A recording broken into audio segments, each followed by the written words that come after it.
Mil mensajes. Hoy estamos con el número 124. Este número, el 124, nos trae como escrito, como pensamiento que debemos profundizar algo que aparentemente es muy malo. Y es muy malo, ¿por qué? Porque traduce que la personalidad sea una personalidad individual o una personalidad colectiva, tan solo esté pendiente de sí mismo, de sus propios intereses, sin importarle mucho los intereses del otro. Y esto recibe una calificación de egoísmo. Es decir, el ser egoísta se puede traducir, y así lo reconoce el diccionario de la Real Academia Española, como el cuidar exageradamente los propios intereses sin que realmente se le preste atención a los intereses que pueden tener los demás. Y esto va a traer un problema entonces fundamentalmente además de visión del mundo, problemas de convivencia. Realmente estar al lado de una persona egoísta es una realidad muy dura y muy dura para muchísima gente, en especial si estas otras personas no tienen estas características, porque habría que preguntarse qué significaría un egoísta en un mundo de egoístas. Es decir, qué significaría vivir en un grupo, en una institución, de pura gente egoísta, en donde cada quien está pendiente de lo suyo. Y realmente esto ha sido objeto de muchos estudios, de muchas ponencias, inclusive de muchas películas, muchas novelas, muchas obras de arte.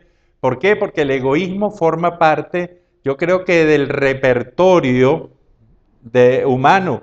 Y cuando nos damos cuenta, entonces podemos, más que conceptuar al egoísmo, podemos preguntarnos el por qué aparece el egoísmo, y es toda una etapa, y ahí comienza la primera etapa del ser humano, una etapa egoísta, una etapa que se centra, y dirían los psicoanalistas en esa primera etapa, en donde el ser humano realmente es egoísta, no se da cuenta real de la presencia del otro en su vida, y es una parte de formación que luego se va a superar desde otros puntos de vista y otras visiones. El egoísmo realmente queda como una realidad en la que generalmente es negativa, y sobre todo si partimos de este concepto del cual hablamos. Pero hay que preguntarse cuál es la parte buena del egoísmo. Y hacemos una pregunta. Cuando cada uno de nosotros decimos la palabra autoestima, no estamos involucrando un poco el egoísmo y la autoestima, y es una pregunta de la cual yo no tengo respuesta clara, y me gustaría hacérselas a ustedes. Cuando se exagera mucho la autoestima, no se está exacerbando realmente lo que es ser egoísta. ¿Dónde está el criterio de equilibrio entre un buen autocuidado, para ponerlo en el mismo lenguaje de nuestro diccionario de la lengua, dónde se pone realmente ese punto de equilibrio en ese cuidado de intereses propios con los intereses de los demás?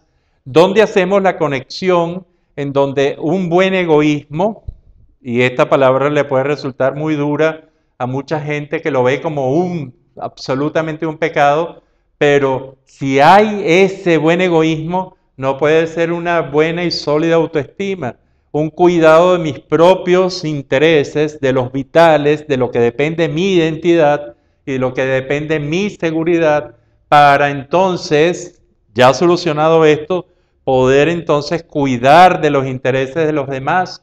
¿Será que hemos actuado en forma inadecuada? Y estas son preguntas que hacemos. ¿Habremos actuado en forma inadecuada cuando le damos demasiada importancia a los intereses del otro sin darnos cuenta de que tenemos los propios intereses?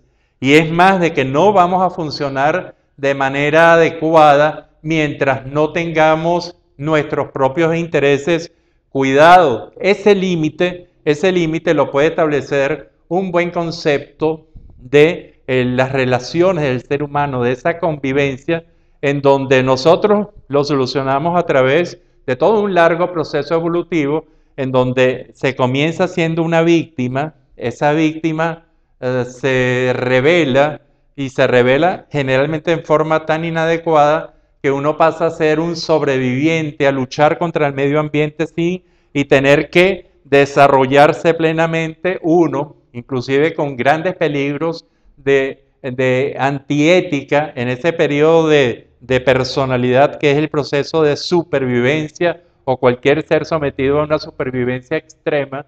De ahí se pasa a ser victimario, es decir, a tener poder en base a los efectos del otro, y eso lo superamos cuando nosotros, a través de un proceso llamado por nosotros de egoísmo egocéntrico, que puede ser muy malo o puede ser muy bueno, en donde se refuerce ese yo, se refuerce en el área en el cual uno quiere desarrollarse, en el cual uno siente autoconfianza y comienza a ser independiente. Y cuando uno es independiente realmente es porque tiene un buen logro de autonomía y un buen logro, un nivel de libertad, es decir, puede escoger y puede hacer con suficiencia lo que quiere, y es ahí el momento básico en donde ese ser que viene de todo este proceso evolutivo, que podemos ser cualquiera de nosotros, caemos realmente en la importancia del otro, pero ya lo hacemos con una solidez de personalidad,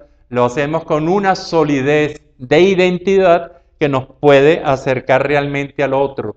Y aquí empezamos entonces a tener quizás el criterio adecuado de egoísmo, que a lo mejor buen egoísmo, y esto se lo dejo como una pregunta a ustedes, a lo mejor el buen egoísmo, ese egoísmo que nos lleva a inclusive a una buena interdependencia luego, con buena identidad y buena tenencia de logros y de éxitos propios con los que podemos compartir, realmente entonces sea el buen egoísmo, sea la interdependencia. Este es un tema muy, muy importante. Este es un tema que realmente puede causar polémica, pero lo dejamos y yo se lo hago de manera de verdad muy humilde la pregunta: ¿existe un buen egoísmo? ¿Será lo que llamamos una buena autoestima? Y para que usted reflexione sobre esto, lo dejamos con la obra de Luis Obando, una obra hermosísima que usted puede encontrar y puede ver en forma personal en el Patio Latinoamericano del Arte. Queda en la Avenida de los Mangos, en la urbanización La Florida, aquí en la ciudad de Caracas. Será hasta el próximo mensaje y piensen sobre el egoísmo, el número 124.